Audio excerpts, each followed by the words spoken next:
ICMR ভিআরডিএল AIIMS কলকাতাতে দুজনের সন্দেহভাজন নিপা ভাইরাস আক্রান্ত রোগী শনাক্ত হওয়ার পর কেন্দ্রীয় স্বাস্থ্যমন্ত্রী জেপি নাড্ডা পশ্চিমবঙ্গ সরকারকে ব্যাপক প্রযুক্তিগত লজিস্টিক্স এবং অপারেশনাল সহায়তার আশ্বাস দিয়েছেন। এক ভিডিও বার্তায় জেপি নাড্ডা বলেছেন, তাৎক্ষণিক সমন্বিত পদক্ষেপ নেওয়া হয়েছে। পরীক্ষাগার সহায়তা, বর্ধিত নজরদারি, কেস ব্যবস্থাপনা, আইপিসি ব্যবস্থা এবং বিশেষজ্ঞদের নির্দেশনা একত্রিত করা হয়েছে। জেপি নাড্ডা পশ্চিমবঙ্গের মুখ্যমন্ত্রী মমতা বন্দ্যোপাধ্যায়ের সঙ্গে কথা বলেছেন। কেন্দ্র রাজ্যের ঘনিষ্ঠ সমন্বয়ের উপরে জোর দিয়েছেন। কার্যকর নিয়ন্ত্রণ নিশ্চিত করার জন্য একটি জাতীয় যৌথ প্রাদুর্ভাব প্রতিক্রিয়া দল মোতায়েন করা হয়েছে এবং স্ট্যান্ডার্ড প্রোটোকল ভাগ করা হয়েছে। वेस्ट बंगाल की ममता बनर्जी की से बातचीत की है और उनको हमने कहा है कि आप निर्देशित करें अपने एक्सपर्ट टीम को कि वो एक्टिवली भारत सरकार के टीम के साथ मिलकर इसके रोकथाम में पूरी ताकत लगाएं। और उन्होंने मुझे आश्वासन दिया है ममता जी ने कि वो एक्टिवेटेड है, उन्होंने डिपार्टमेंट को एक्टिवेट किया है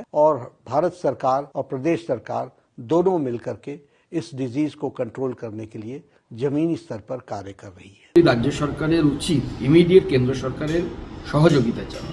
বিশিষ্ট যারা মানে এই বিশেষজ্ঞ আছে, মানে জীবাণু বিশেষজ্ঞ যাদেরকে বলে, জীবাণু বিশেষজ্ঞদের টিমকে কেন্দ্রীয় যে রিসার্চ ইনস্টিটিউট বা গবেষণাগার আছে সেই গবেষণাগার থেকে সেই সমস্ত বিজ্ঞানীদেরকে বা তাদের টিমকে উচিত ডেকে পাঠানো রাজ্য সরকারের, এবং রাজ্য সরকারের কিছু ডাক্তার বিজ্ঞানী এবং তার সাথে সাথে কেন্দ্র সরকারের এই সমস্ত বিজ্ঞানী ডাক্তারদেরকে নিয়ে একটি টিম তৈরি করে ইমিডিয়েটলি কাজে নেমে যাওয়া, যাতে করে বাংলার মানুষের আর প্রাণ না যায়।